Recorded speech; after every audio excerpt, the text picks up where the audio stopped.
What's going on YouTube? Username Kite562 here, and I just wanted to make a little video on manga advice for beginners. Now, with my journey with manga collecting itself, my collection is only, 20 plus volumes, but hey, no matter what size of the collection, a manga collection is a manga collection, and with every collection, they always start small.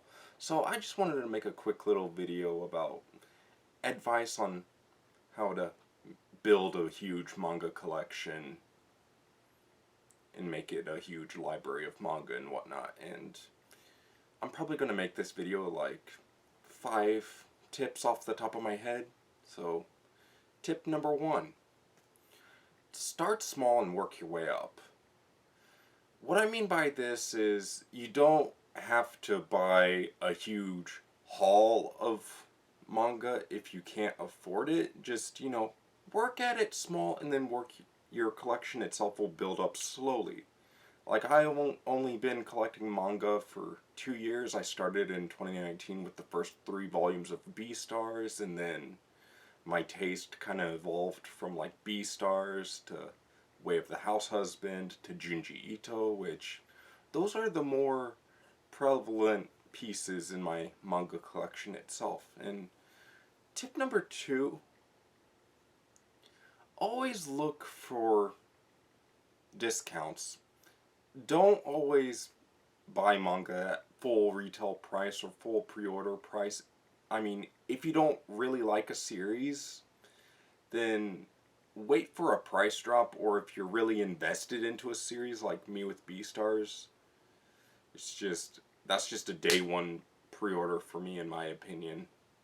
And that's just my taste. Or anything Junji Ito related, it's going on the shelf. If the summary of that manga sounds interesting to me, to the collection shelf you go. So, yeah. Just try to find your niche and genre when it comes to, like, reading books or novels. Like, if you were starting a manga collection from reading books, like, what kind of book genres do you like? I'm sure there'll be a manga of it. Do you like horror, sci-fi, romance comedy, thriller? I'm sure there's a manga out there waiting for you to read it and collect it and enjoy it.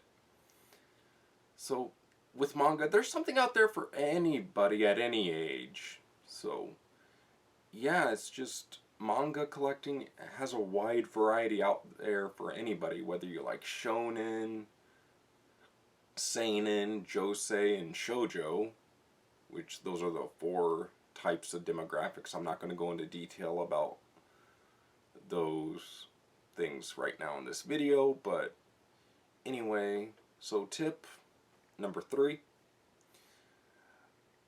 don't break the bank when it comes to manga collecting or manga splurging. Try to save money, look out for deals on box sets. Don't, absolutely do not. I mean, if you want to collect One Piece, that's fine, but don't break the bank to do so. I think there's, 96 single volumes of One Piece out there, and I know the box sets do exist, and I think box set number 4 is set on the horizon to release. So, I mean, if you want to buy the single volumes, that's fine, that's your choice, but do not break the bank if you don't want to. Just, save up some money for the volumes on the side, but always make sure you have money for, like, the important stuff, like bills, rent, utilities, food, clothing, all the necessary stuff, gas money, whatever. Like, put a little bit of cash aside for, like, luxury purchases, whether it be a video game you're saving up for, a couple of manga you're saving up for, anything. Collecting is expensive. So, my tip number 3 would be, just don't always pay full price for manga. It's okay to buy used manga. You might find something that's an out-of-print series or a really unique or interesting series at like a thrift store or something, or used books on Amazon. I mainly get my books or manga from Amazon, since that's like the only place I normally go to, but I really do hope I get the chance to shop at a Barnes & Noble in person. I just think that'd be really great and enjoyable experience with what's going on in the world. I've been watching a lot of manga shopping videos at Barnes & Noble, and they're just so relaxing. So yeah, my next tip number 4, collect what makes you happy. Like, there's many different ways to start a manga collection. Like, you can collect your Chainsaw Mans or Chainsaw Man manga, whatever, but what manga interests you the most? The one that's investing in this big project of a manga collection as you, the reader. What interests you the most in genre, story-wise, art-wise? Do you like horror? Do you like comedy? Do you like josei? Do you like shonen? Do you like seinen? Or you just like wholesome one-shot stories? And finally, tip number 5, shelf space. Now, physical manga takes up shelf space.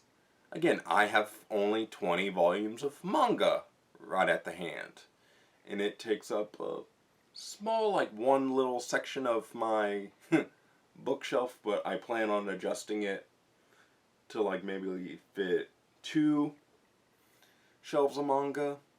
But yeah, always try to invest in shelves, because when it comes to manga collecting, you always have to be mindful of your shelf space, because you really don't want your manga collection to be like stacked up on the floor in the corner somewhere, or just me. I like to keep my books and manga nice and neat on the shelf, just easy to grab and just go. So yeah, or like with my Funko Pops behind me, the 6 of them back there. Just each and every collection doesn't have to be there. And also with tip number 5, just enjoy the journey. Your manga collection doesn't have to be huge or gigantic right out the gate. It's just, just take it one step at a time. Just enjoy the journey. If your manga collection ends up huge over the course of like a decade or 20 years, that's fine. You're sticking to it. But if your collection's small, that's still great. A manga collection's a manga collection. Whether it's 1 volume of manga or 5 volumes, a manga collection is a manga collection. Whether you're only collecting 1 series. And a little bonus tip for this video, so tip number 6. Just try to invest in I normally just invest in like 2 to 3 series. Like right now I'm collecting Beastars, The Way of the House Husband, and Junji Ito short story collections that catch my eye. I'm really looking forward to reading his adaptation of Frankenstein, and then maybe Deserter down in December when it releases. So yeah, I'm really looking forward to what Mr. Ito has to bring to the table with his manga in the States. So anyway, yeah, I just wanted to keep this video quick, brief, and an impromptu type of video. So yeah, this is Kite562 signing out, and as always, I hope you have a wonderful day, everybody. Later.